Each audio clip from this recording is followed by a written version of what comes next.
చాలా లక్ అది. ఆ ప్రాక్టికల్ నాలెడ్జ్ చాలా చాలా ఇంపార్టెంట్. అవన్నీ మాకు రోజు షేర్ చేసుకోవడం.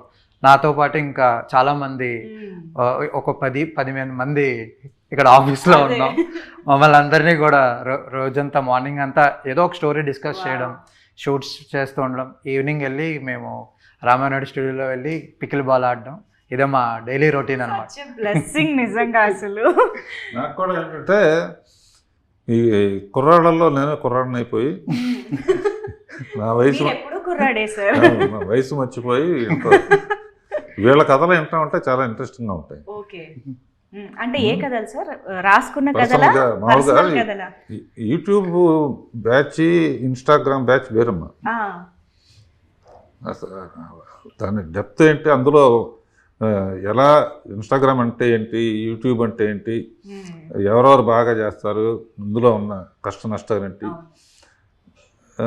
హీరోయిన్స్ ఎలా పట్టుకుంటారు, ఇటువంటి ఎక్స్చేంజ్ చేసుకోవటం.